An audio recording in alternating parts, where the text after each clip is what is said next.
that. Like, I did not want him to run.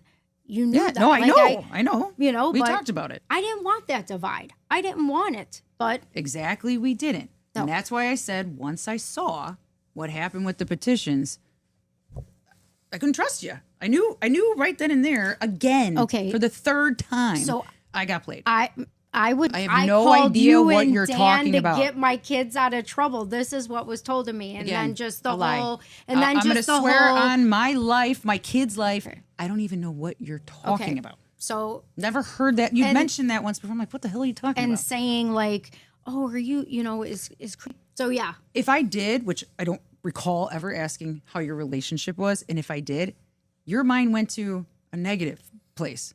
If I asked how your relationship is, because I care. I want to make sure you're okay. We were friends. Why would I? What reason would I call to say, is their relationship okay? What do you think? I want to get in there? What do you think? I want to sleep with their husband? No. Do you think I want to get in there so he didn't want to run? Rosie to trigger Rosie. That is and not I true. felt And like you know maybe, that's not true. Rosie admitted that's not true. I don't know. Rosie said a lot of things. She also she openly admitted that was not true. Openly.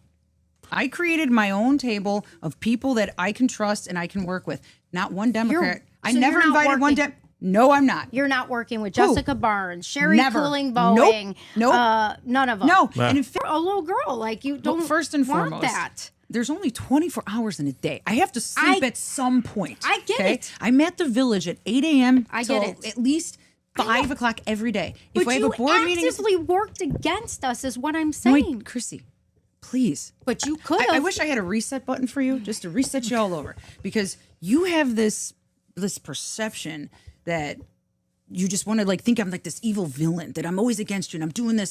That is not true. Please, for 1 second, just imagine that everything you're saying is not true. Imagine how I feel. I wish it Well, wasn't. your wish is granted, because everything that you're saying is a complete lie. Now, you could show me proof that there's pornography in our schools. I will go to the school tomorrow. Go to the library. Oh yeah. To the what? It's in the libraries. It's in the schools. Lockport High School library has Yeah. pornography. Yeah. in it. Yes. Okay. Well, like graphic novels. Okay. Well, then I'll go there tomorrow and find out. But you guys said the same thing about the library. And that day when you guys had the library, the library thing where I wasn't there. But do you not think if you said, "Hey, Susie, this is getting a little psychotic," you don't think like, I have 1,000 times? Nope. You don't think I've went to Nope. her house? Nope. I can prove it. Nope. I'll prove it. Prove it. I went to Susie's house with another friend and told her, you got to stop with this. In fact, Jessica Barnes had me, damn it, I said names again. That lady's funny. Well, she's Sorry. Psychotic too. She had me blocked for a long. She's a hard Democrat. Yeah. I mean, she's like, we don't, I mean, she's on a whole nother level of hard. What I'm saying is you are the mayor here. What does that have to do with a Facebook page? Because you always These preach, been going on but before. you preach about division and Yeah. how we all need to come together. Yeah. It's your job to bring Homer Glen. And I'm going to tell you right now. All right, so when you say bring people together, who do you mean? Do you mean just Republicans, or do you mean Republicans, Democrats, and Independents?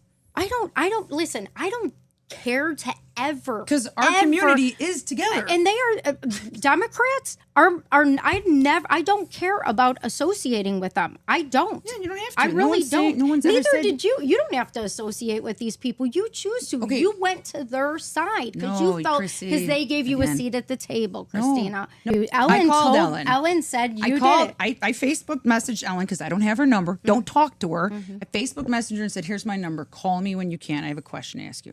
I flat out asked her. I said, I heard that Chrissy was summoned to some little thing, and you apparently told her I run the clown car in front of my attorney. She and said hers. she said you're a liar, and that was never said. And she said when I come on this podcast, if I wanted to call her and call you out on it, she would do it. Okay, I can call my attorney. Do you think? David, I'll sign an affidavit. Bring me one. Give me one. I don't run the clown car. I don't run the township. I don't run the homepage. I don't have a fake profile. And you have no idea who does. I swear to God, on both of my children's lives. You don't know who runs any of these pages. Any of them. Wait, Not we can one. find that out. So I did a nice speech. Like, we need to bring it together. We need to not infight and all that. Yep. And people were like, that was a really good speech. You should post it. And I did. I posted it on social media, and it was about bringing it together. It was and targeted towards me. It absolutely was not. Read it. Have you ever met someone who has been classified as a narcissist, then be declassified as a narcissist? I haven't seen any change. So once you're a narcissist, that's it. Yeah, you're kind of in a club, and the difficulty is that it's what we call a rubber band theory. Okay, so if you can stretch a rubber band, and it can become quite long, started this big and you get it this big. But if I let go, that thing's popping back. So the way the heartbreak of narcissism is that you can actually train this person to be a little bit more empathic, to not be so jerky and not be so entitled, and actually listen to other people. Here's the but. As soon as there's some stress in the system, the workday doesn't go the way they want. They didn't get the raise they hoped for. Their friend buys a bigger house than them. Their kids are behaving badly. They're just simply getting older. Like life isn't going the way they want. They blow again. The rubber band goes right back. And so narcissists don't tend to retain that growth, maybe a tiny bit, but usually not enough for anyone to notice. And I think what's hard is, I always say you can teach a narcissist to show up on time. It's really disrespectful to be late, right? So you can always train them to be on time. What you can't train them to do is listen once they get there. That's what gets tricky. So you can give them the kind of appearance that they're present in the relationship, but they still will lack that empathy. These are sort of core issues. It's really difficult to get a turnaround